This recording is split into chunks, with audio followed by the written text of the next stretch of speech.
Hello, hi மக்களே! நான் உங்க ஸ்காட்டிஷ் தமிழன். இன்னைக்கு எத பத்தி பார்க்க போறோம்னா, நெறைய பேர் கமெண்ட்ஸ்ல கேட்குறீங்க. ப்ரோ யுகே கவர்மெண்டோட விசா ரூல்ஸ் சேஞ்ச் ஆயிடுச்சுமே, இனிமே ஐஎல்ஆர் அப்ளை பண்ணணும்னா 5 இயர்ஸ்லேருந்து 10 இயர்ஸ் வரைக்கும் வெயிட் பண்ணணுமா? அப்படின்னு கேட்குறீங்க.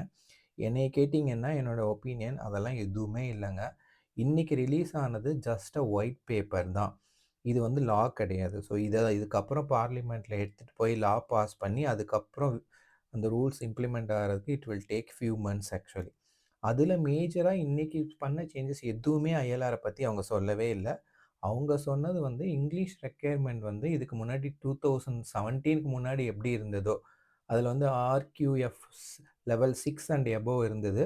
அத வந்து 2017 ஆர் 19க்கு அப்புறம் லெவல் 3 வரைக்கும் கொண்டு வந்தாங்க. அத திருப்பி லெவல் 6 வரைக்கும் கொண்டு போறாங்க. ஸோ இதனால ஈஸியா அந்த கேர் ஹோம் விசா இல்ல வேற ஏதாவது ஒரு விசா டைப்ல எடுத்துட்டு வந்திருக்காங்க இல்லையா?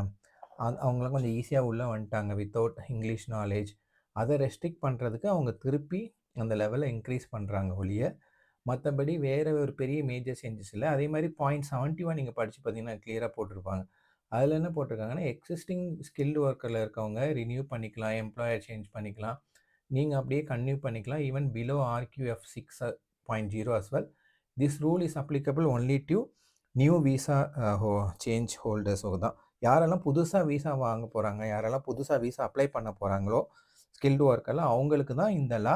அதுவுமே இந்த லா பாஸ் ஆனதுக்கு அப்புறம் தான். இப்போதைக்கு ஜஸ்ட் ஒயிட் பேப்பர் தான் ரிலீஸ் பண்ணியிருக்காங்க ஆக்சுவலி. ஸோ இன்னைக்கு மெயினா என்ன சொன்னாங்க யுகே பிஎம்னா, இமிகிரேஷன் ரொம்ப அதிகமாயிருச்சு. அத கண்ட்ரோல் கொண்டு வரணும் அப்படிங்கிறது தான். ஸோ நீங்க பாயிண்ட் 71 கிளியரா பாருங்க. இதுல கிளியரா போட்டிருக்காங்க. என்ன போட்டிருக்காங்கன்னா, existing skilled worker visa holder will continue to renew their visa, change employment, take supplementary employment under below RQF 6 and this is applicable only to the new visa holder அப்படின்னு சொல்லியிருக்காங்க. ஸோ இது எக்ஸிஸ்டிங் ஸ்கில்டு ஒர்க்கர் விசா வச்சுருக்கவங்களுக்கு இது அப்ளிகபிளே கிடையாதுங்க.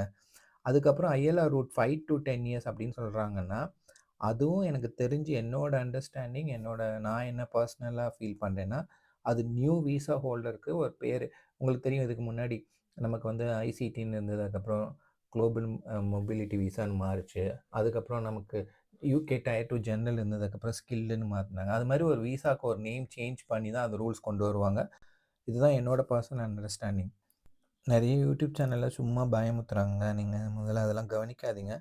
So நீங்கள் ரிலாக்ஸாக இருங்க. இந்த லா வந்து கண்டிப்பாக எக்ஸிஸ்டிங் ஸ்கில்டு ஒர்க்கர் விசா இருக்கிறவங்களுக்கு அப்ளிகபிளே இருக்காது. கண்டிப்பாக that is my personal view. Visa பற்றி அப்டேட் என் சேனலில் கண்டினியூஸாக கொடுக்குறேன். என் சேனலை சப்ஸ்கிரைப் பண்ணிக்கோங்க. Thank you guys. பாய்.